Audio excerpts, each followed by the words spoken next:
रथ खड़ा जो रथ कार्य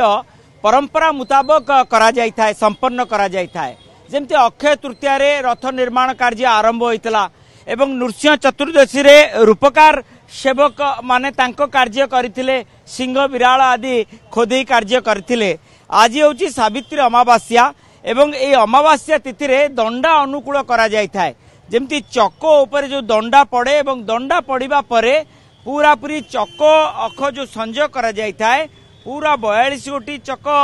जमती 16 गोटी चक नंदीघोष रथर 14 गोटी चक तालध्वज रथर 12 गोटी चक दर्पदलन रथर यह पूरा पूरी सेटिंग कर दिया जाय थाए। आम सहित नरसिंह महापात्र अछंती तालध्वज रथर मुख्य महाराणा विश्वकर्मा कौन कहबा केते केते चक पूरा पूरी निर्माण शेष हो सारा आमर बर्तमान 11टी चक आम कम्प्लीट सरी सारे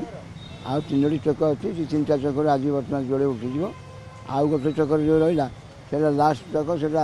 से माँ पाखे गोटे पणा भोग अच्छी पिला ये करेंगे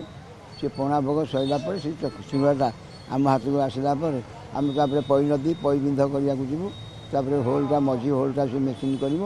इे आम मठा काठ सब पड़ी चौथा काठ तीनटा आम 3टा खंडे हणा हो सारा काली आसी काठ पड़ी काठ पड़े से गुड़ा सब हणा हणी आम जाना चाहबू जे दंडा केते गोटी दंडा तालध्वज रथर नंदीघोष रथर एवं दर्पदलन रथर ए दंडार मुख्य भूमिका कौन रही है एवं दंडा पड़ सारा पर अनेक कार्य रही है देवस्नान पूर्णिमा आगुक रही दंडा आमर है चक को बांधिक रखापी चारिपट आग 9टी दंडा 9टी जहाँकि पास 11टी जिनस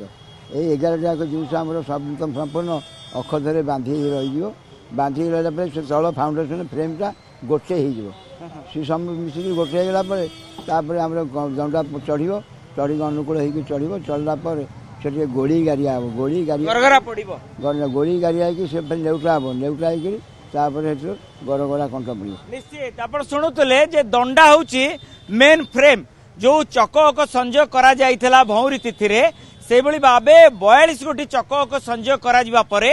अख उपरे दंडा पड़िबो एवं दंडा परे गरगरा पड़िबो गरगरा परे 4 नाहका उठिबो 14 नाहका उठिबो छक्काटा उठिबो ए समस्त कार्य संपन्न हबो।